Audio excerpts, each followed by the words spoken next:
आज नवीन वर्षातील प्रथम दिवस तसेच गुरुवार व प्रदोष त्यानिमित्त आपल्या घरातील श्रीमंत दगडूशेठ गणपती बाप्पांची विशेष महापूजा केलेली आहे.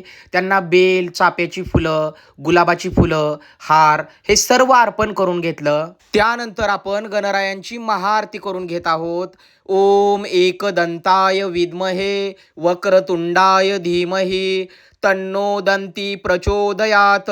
हे गणराया, या नवीन वर्षाचे तुझ्या सर्व भक्तांच्या मागची इडापिडा, संकट, दुःख, दारिद्र्य घालवून त्यांचा आनंद करा, हीच तुमच्या चरणी प्रार्थना. गणपती बाप्पांना अतिशय प्रिय असणारे मोतीचूरचे लाडू तसेच तांदळाची खीर व महानैवेद्याचा आता आपण नैवेद्य दाखवून घेणार आहोत, तेही अगदी सोहळ्यामध्ये. गणपती बाप्पांना सोहळ्यात नैवेद्य दाखवून घेतला.